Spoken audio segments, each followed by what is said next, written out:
Good afternoon, everyone. And my project is a production home, which is a hybrid between the living and working typology. Working from home and living as a nuclear family is becoming increasingly common.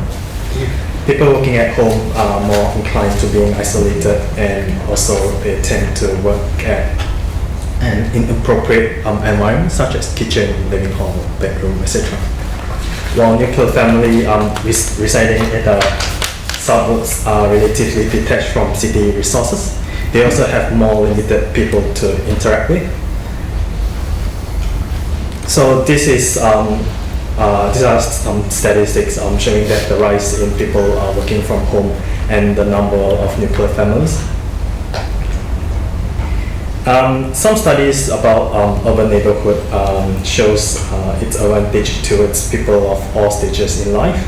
So the characteristic of an urban neighborhood are its central location, which allows users to be socially and physically part of community, its self-independence, the presence of a central business district, points or places for community involvement such as library, museum, church, etc., and community services such as market, bank, department store, etc.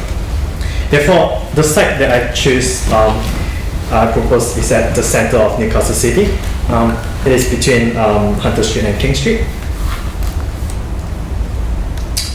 The image is an overall vision plan. It shows that Newcastle is catering towards three main city districts, incorporating a variety of building typology such as mixed use, residential, civic, and community, retail, and etc.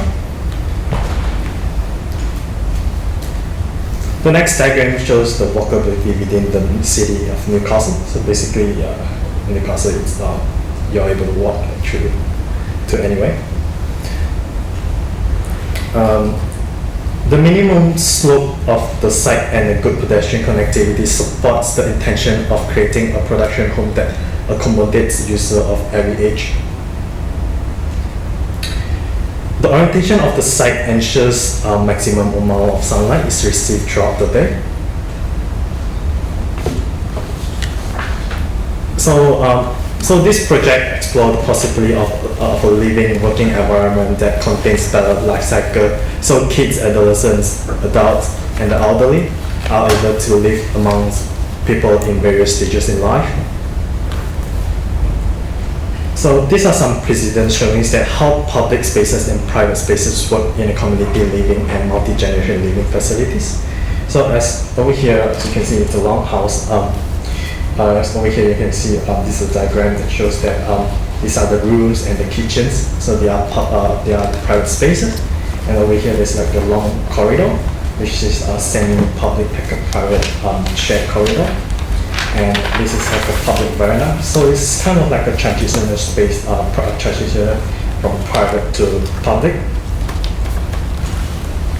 And this is the slab again. So it shows that how multi-generational living, that how they live together. So there's three houses over here, and the main house over here. So the parents will live there, and the east and the western houses where their kids and their family and the kids' families live there. So each of them has their own ramp, and there's a central courtyard over here. So it's kind of like their meeting points. So people of different stages develop certain lifestyles. Therefore, my project includes a variety of unit apartments to accommodate these varying needs. So as you can see, this is how I arrange the units. So each unit has a combination of bedroom, dining area, kitchen, terrace, and living area. So the terrace behaves like both as a private and public space because of its operable threshold, which allow the residents to have full control over its nature. So this is how the terrace corresponds to the corridor.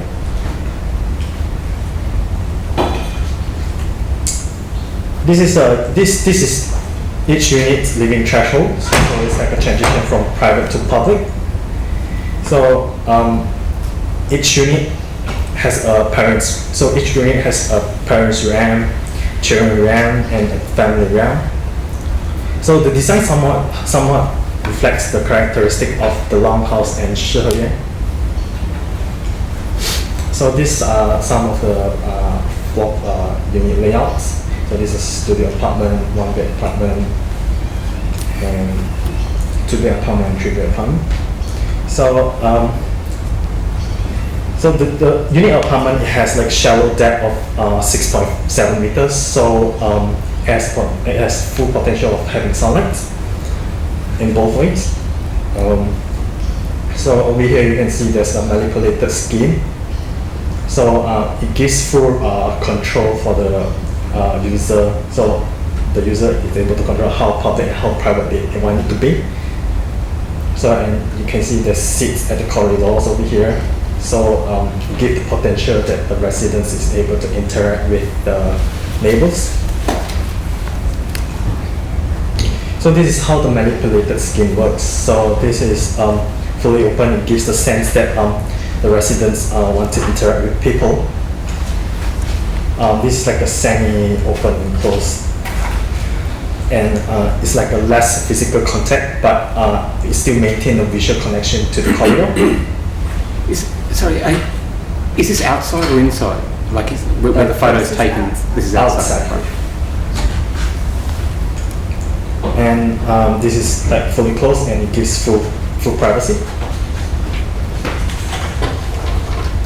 So as you can see, this is the second floor plan, and each floor plan there has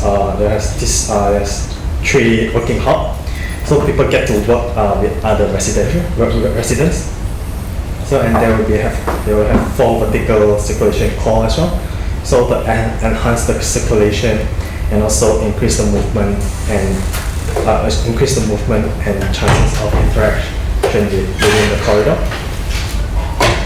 So and there's some sharing facilities as well, like such as lounge, barbecue pit, laundry, and I designed the corridor in a loop way, so everyone still remain as a connected whole.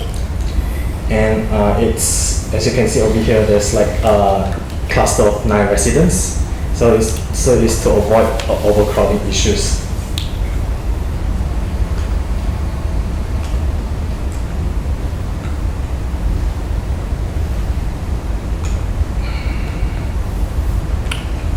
So this is a section. So the section shows that the lounge has a distinct volume. So it acts as an orientation device. So on the left-hand side over here, so there's a cut through of variation of living spaces. And the whole facilities is kept within like 5 stories to maintain a human connection. So this is the ground floor plan. So the ground floor plan, this shows the public access of the sites. It has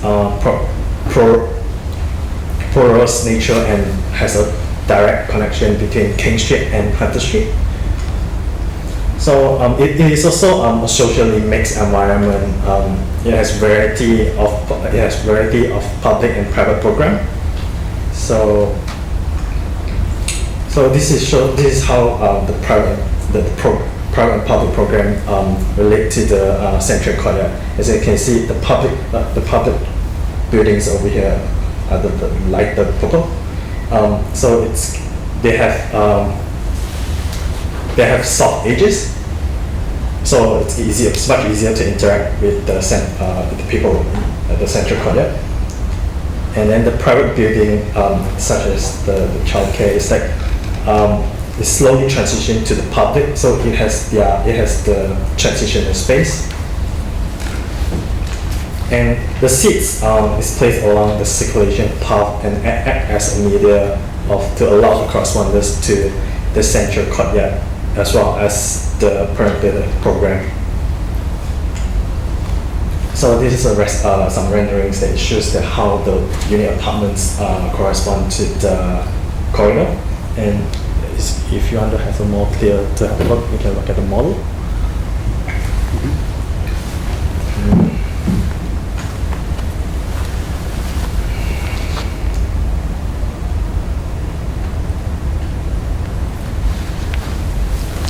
Okay.